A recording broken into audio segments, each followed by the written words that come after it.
when he led college football in completion percentage and he threw almost 40 touchdowns for over 4,000 yards, how tall was he? Because they make it seem like he shrunk all of a sudden, RC. Oh, how lively was his arm? Because all I know is somebody did that. Somebody threw for over 4,000 yards, somebody threw for almost 40 touchdowns, and somebody led college football in completion percentage. Now, I'm trying to figure out, what I try to figure out all the time, Mel, is how a guy that hadn't played football in almost 5 months. Shannon Sharpe has publicly defended Shedeur Sanders and criticized those questioning him. Sanders has earned higher recognition and some fans are responding negatively. Although there's debate about whether he belongs on a second team list, Sharpe maintains that Sanders' career is clearly ascending. Reactions on social media are mixed. Some users are angry, others are surprised, and a few say they anticipated this result. The conversation remains active. When reports confirmed that Shedeur Sanders had been elevated from second team to near top tier status, Shannon Sharpe issued an emphatic response. He delivered a detailed rebuttal to critics, underscoring why Sanders deserved the promotion and directly challenging those who doubted the decision. I don't think that he was underprepared during these meetings. I don't believe any of these stories that he showed up arrogant and that he was bombing his interviews. I mean, you watch the film, he's on time, he's on point.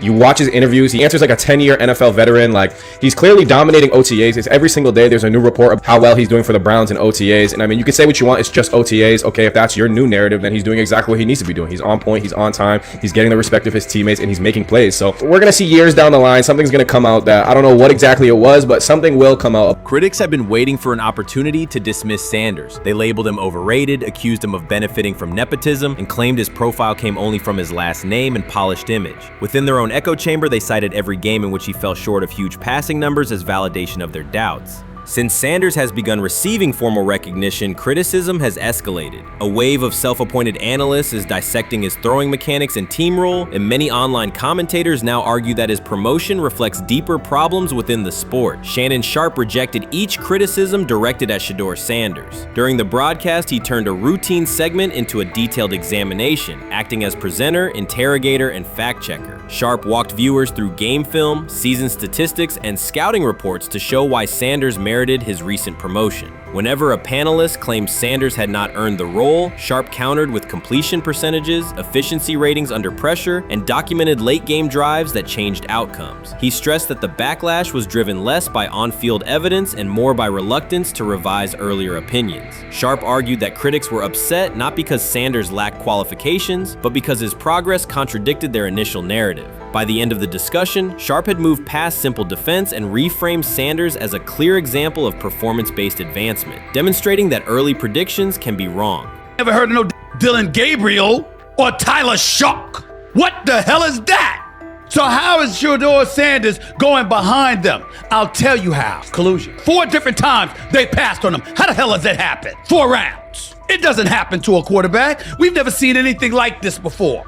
Shedeur Sanders with the watch. Shedeur Sanders with his bravado. Shedeur Sanders with this supposed arrogance or whatever. Shedeur Sanders' advancement did not happen by chance. While detractors questioned his resume online, he continued to prepare, attend every practice, and deliver accurate throws under pressure. The contrast between his output and the complaints directed at him has been stark. Some critics even argued the selection committee was, quote, biased toward performance, as if rewarding strong play were improper. Rumors quickly followed. Certain commentators speculated that a public relations push from the Sanders family must have influenced voters, suggesting everything from coordinated media strategies to alleged favors for coaches. None of these theories addresses the basic point. Sanders earned his promotion through consistent production, poise in the pocket, precise ball placement, and efficient decision-making. Shannon Sharpe highlighted these facts during his response. He noted that Sanders' performance metrics justify the recognition and emphasize that resistance to the move stems more from prior prejudice than from substantive evaluation. For Sharpe, the goal was clear: present the data, challenge unfounded claims, and correct the narrative. The discussion therefore became a broader statement about acknowledging merit and abandoning outdated assumption. Colin Cowherd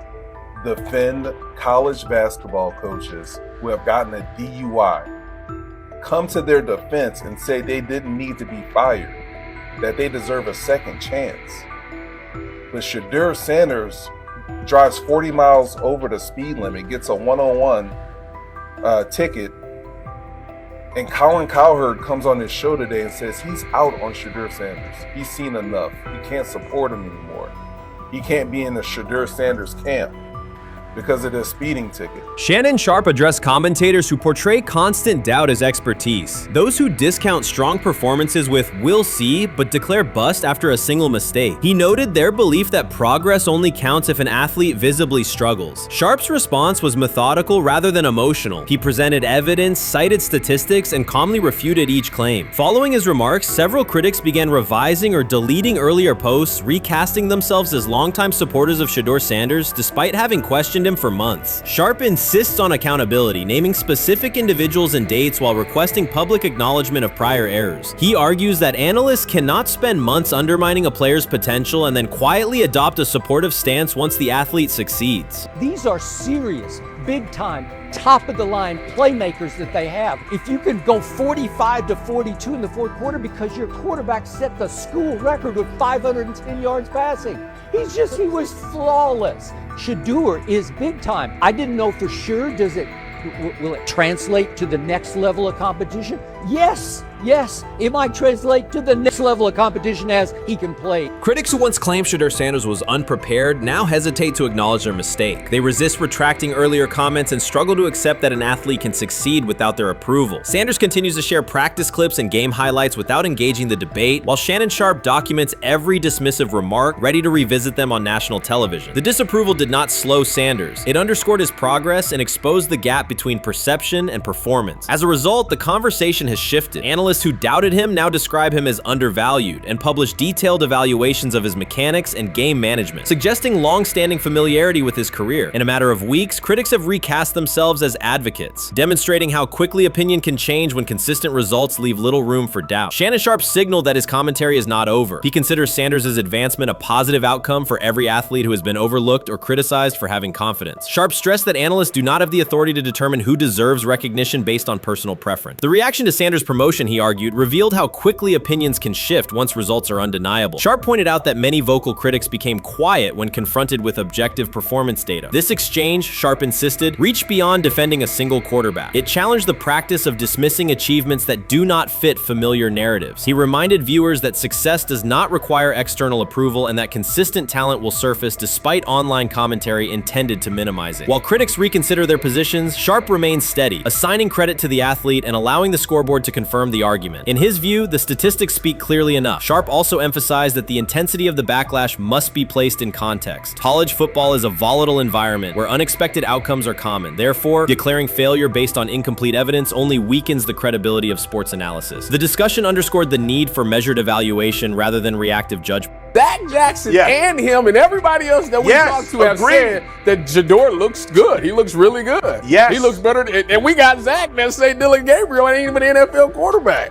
It's true. So how is it that this man can't get a rep with the ones, but that non-NFL quarterback can? We all what agree with sense that. does that make? Some observers now claim that recognizing Shedeur Sanders' strong performance undermines football's traditional standards, even though they previously argued he received coverage only because of his father. Faced with Sanders' current statistics, those critics are searching for explanations that fit their earlier narrative. The data have always been clear. Their earlier objections ignored that fact. Shannon Sharpe is openly highlighting this reversal, comparing past negative remarks with Sanders' recent 400-yard games to demonstrate the gap between criticism and evidence. Sharpe did not force these commentators to backtrack. He simply displayed their earlier claims alongside Sanders' results, allowing the contrast to speak for itself.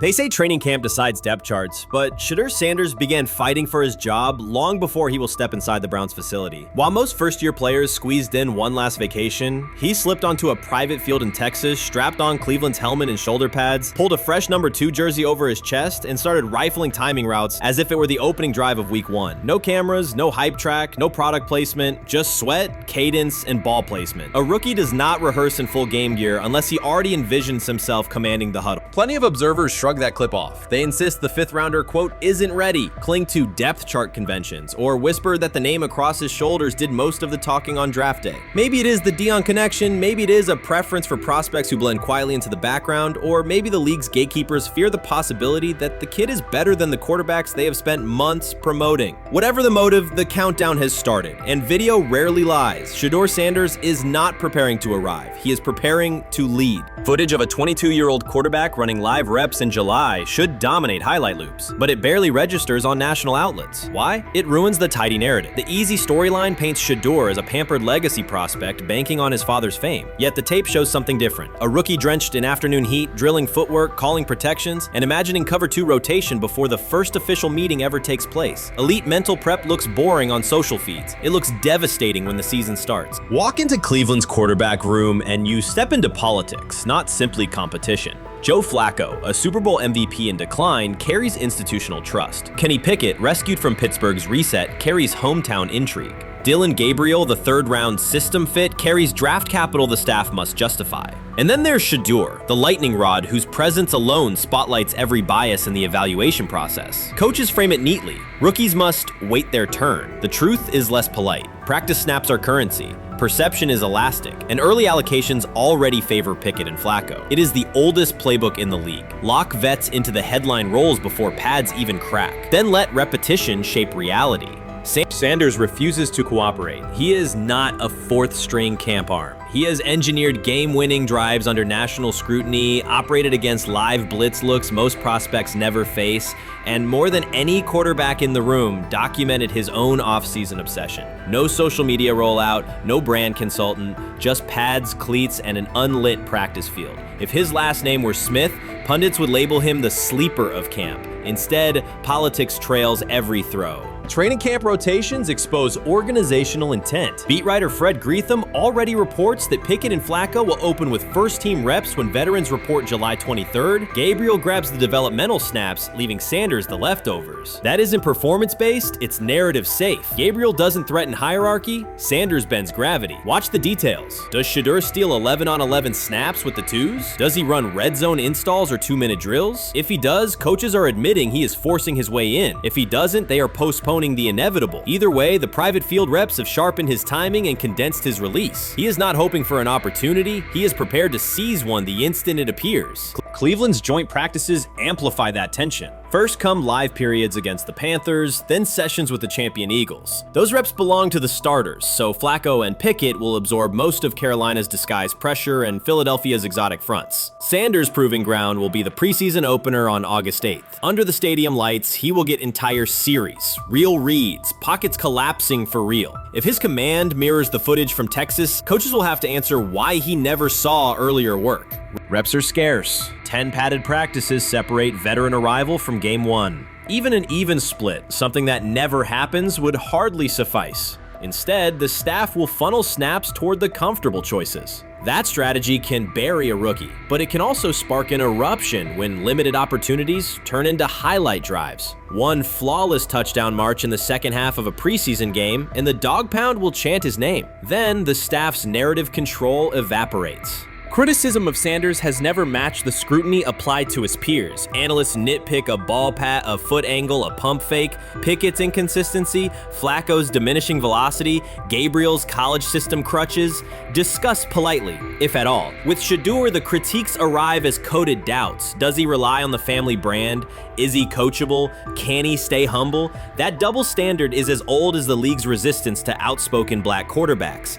Add Deion's unapologetic persona, and each Sanders rep becomes a referendum on establishment comfort levels. Shedeur answers not with rebuttals, but with work. Work captured in silent footage more deafening than any debate show monologue.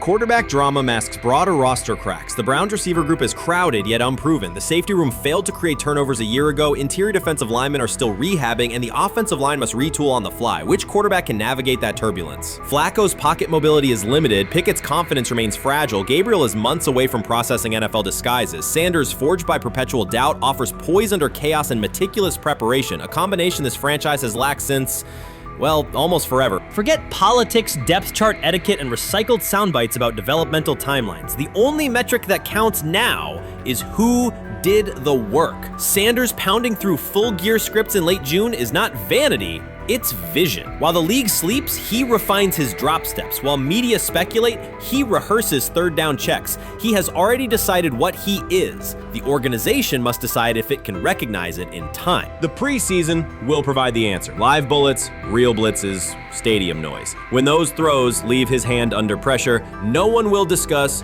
ball pats, or surnames. They will ask how a quarterback this prepared slipped to round 5. And if the performance matches the preparation, excuses about lack of reps will dissolve.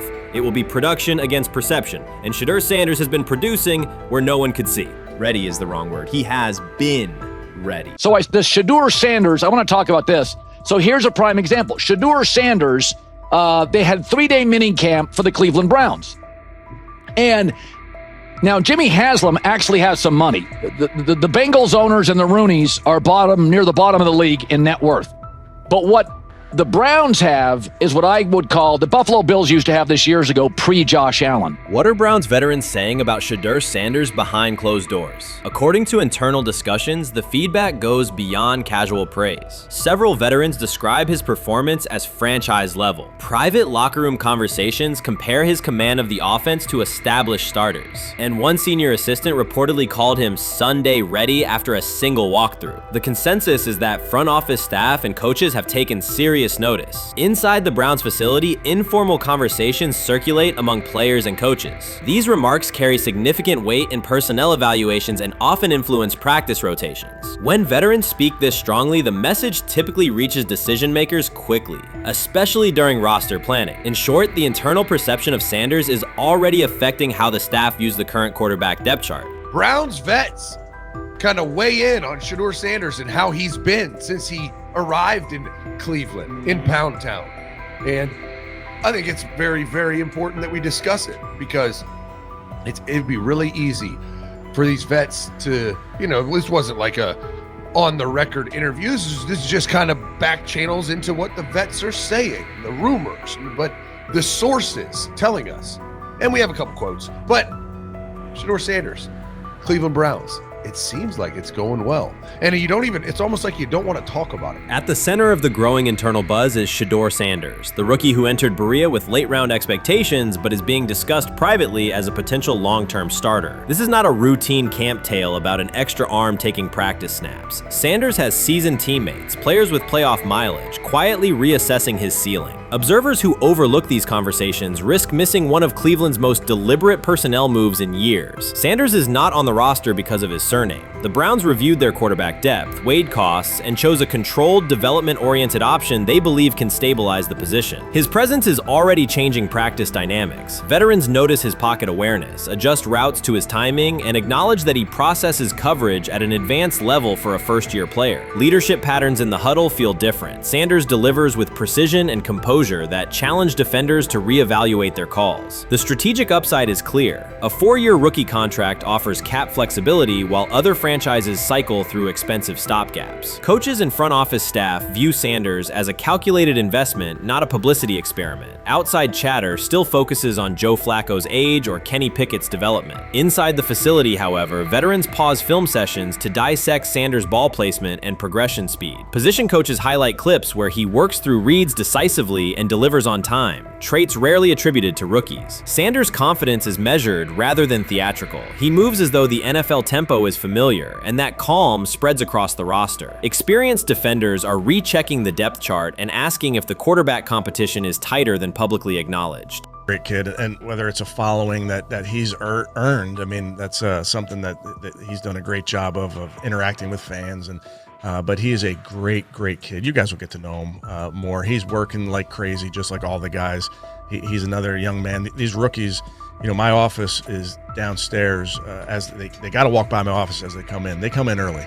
And Shedeur, just like all those guys, he's in there early. He's getting his work done. He has not yet secured the starting job. Evaluations so far come only from brief practice periods, no comeback drives, no national headlines, just steady execution in shorts and helmets. In a league that celebrates splashy debuts, Shedeur Sanders is earning trust rep by rep. Veterans typically withhold judgment until late in camp, yet several are already studying his footwork and timing, which suggests genuine respect. Inside the building, coaches sense that the Browns may have finally found a stabilizing presence at quarterback. Cleveland's recent history underscores why this matters. The team has started 9 quarterbacks over the past 2 seasons, an indicator of instability rather than depth. Sanders arrives with composure, arm strength, and a well-known surname, so any sign of readiness is magnified. Financial context also plays a role. The Browns are allocating a significant portion of the salary cap to Deshaun Watson, whose performance has not matched that investment. To manage costs, the front office signed 4 additional quarterbacks on low-impact contracts. Together, they account for far less than Watson's annual cap figure. If Sanders continues on his current trajectory, that structure could give Cleveland both competitive clarity and much-needed financial flexibility.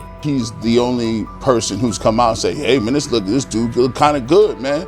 Let me tell you what I heard. A lot of people reaching out to players in the locker room and stuff. To me, I think this is it's a red herring. Like, I'm supposed to suspend myself to disbelief that he was going to look bad. I've never expected him to look bad to start with.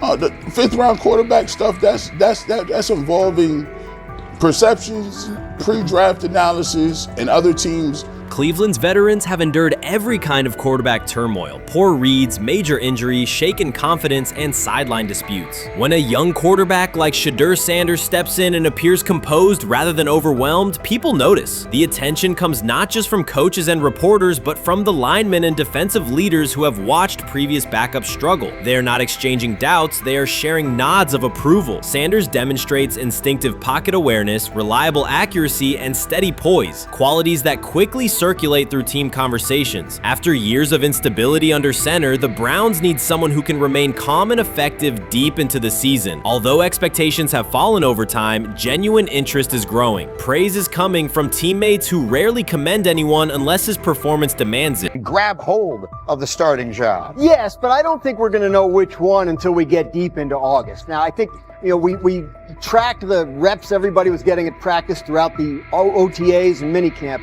But when you talk to people there, they just want to make sure everybody got what they needed. And that, Kenny Pickett, we find out if he has the goods to be the starter. Joe Flacco, they back him off a little bit. He's 40. He may not need as much. The rookies, Shedeur Sanders and Dylan Gabriel, what do they need to learn to make the transition from the college game to the pro game? That's what the spring was about for the Browns quarterbacks. Now, Shedeur Sanders has moved from social media celebrity to on-field standout, and ESPN now lists him among its first-team candidates. Reactions are split. Some fans are impressed while others are skeptical. Whether this reflects Deion Sanders' long-term strategy or simply Shedeur's rapid development, the story is drawing widespread attention. Here's a look at what led to this moment. They never planned on taking him. The problem is, like Ocho Cinco said, you got somebody that has endeared himself to the locker room.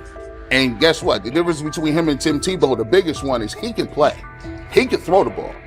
Tim Tebow running around being an H-back. He can throw the ball. And he's done everything he needs to do. He ain't saying nothing. He ain't rocking the boat. He ain't mad about the reps. He ain't mad about none of that. All the people out there want to see is this, like Tyvis said earlier.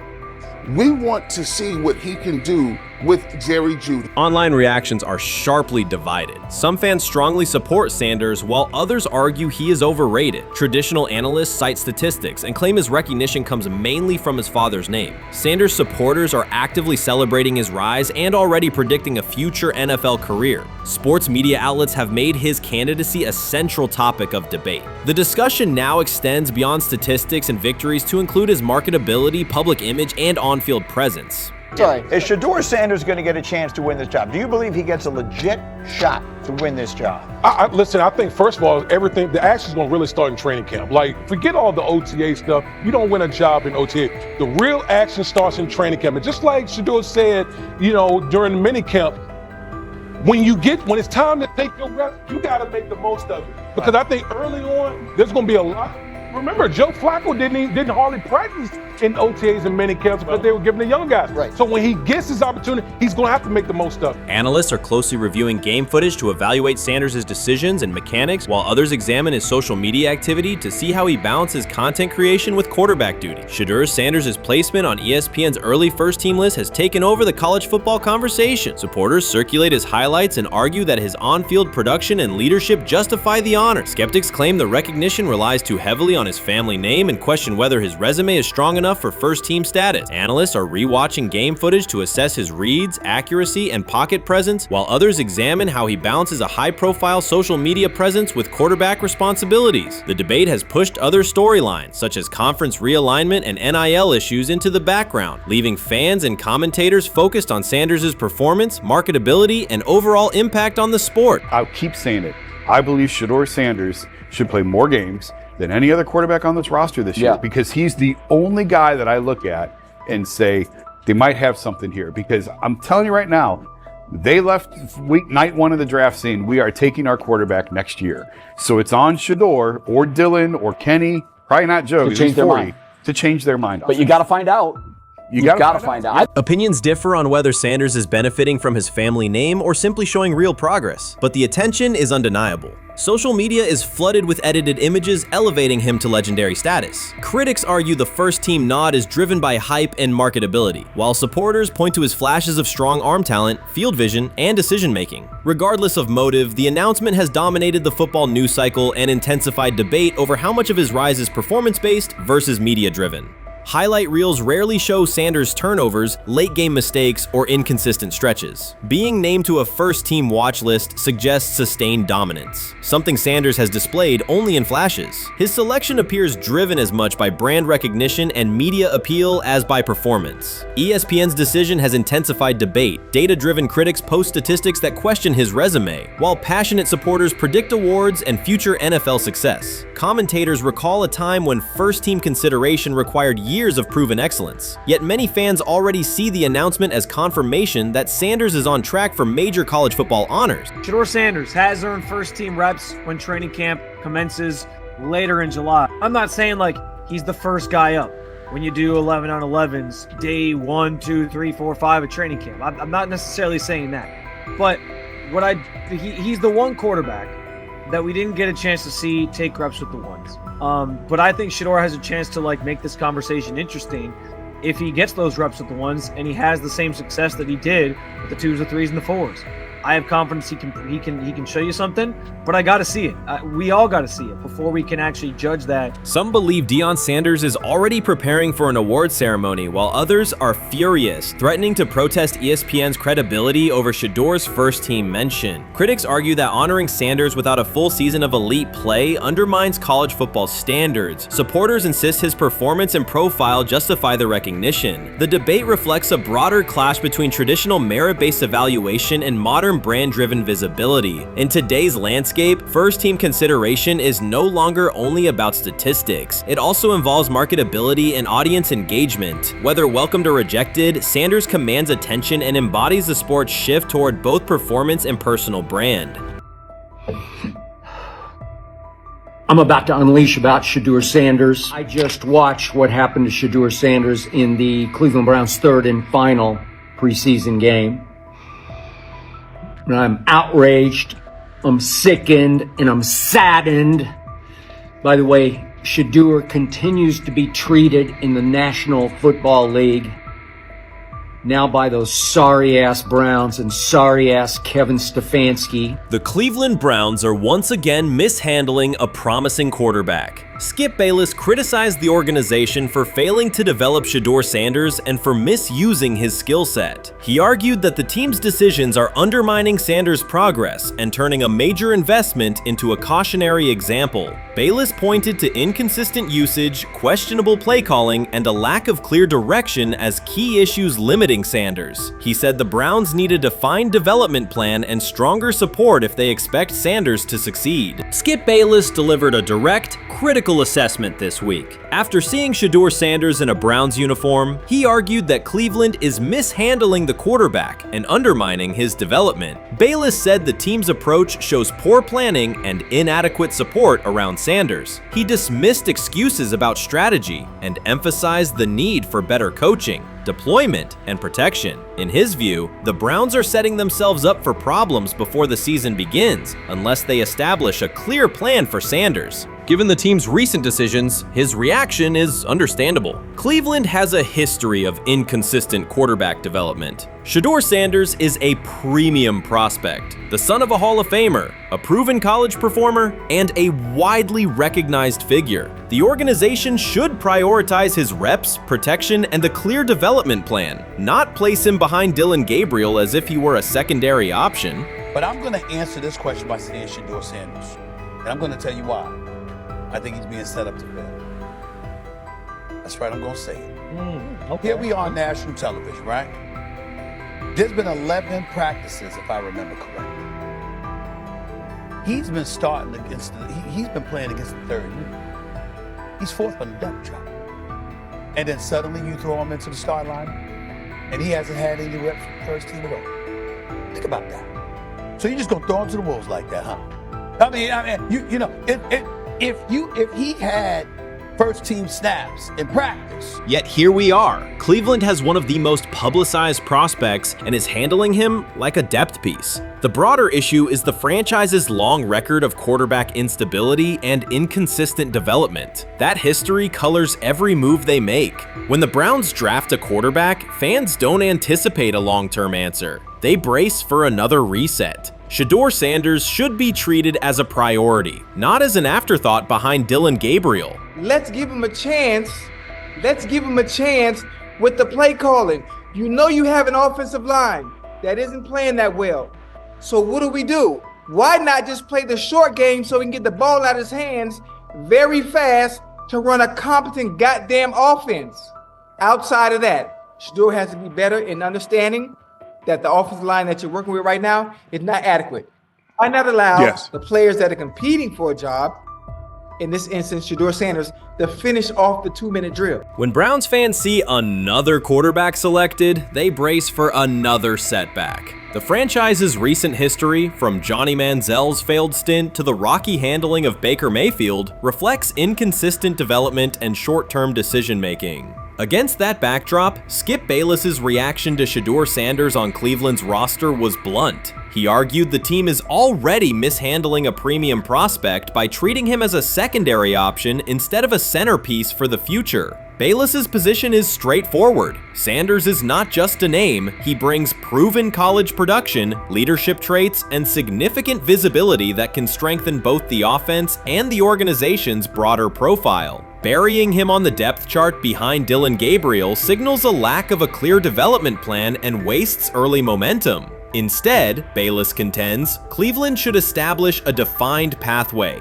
First-team practice reps, protection and personnel tailored to his strengths, deliberate play calling that accelerates processing, and measured in-game opportunities that build confidence and execution. In his view, the Browns need alignment from the front office to the coaching staff to prioritize Sanders' growth. Continuing to treat him like a depth piece risks repeating the same cycle that has undermined previous quarterbacks. Committing to a coherent plan gives Sanders and the franchise a realistic chance to convert potential into sustained performance.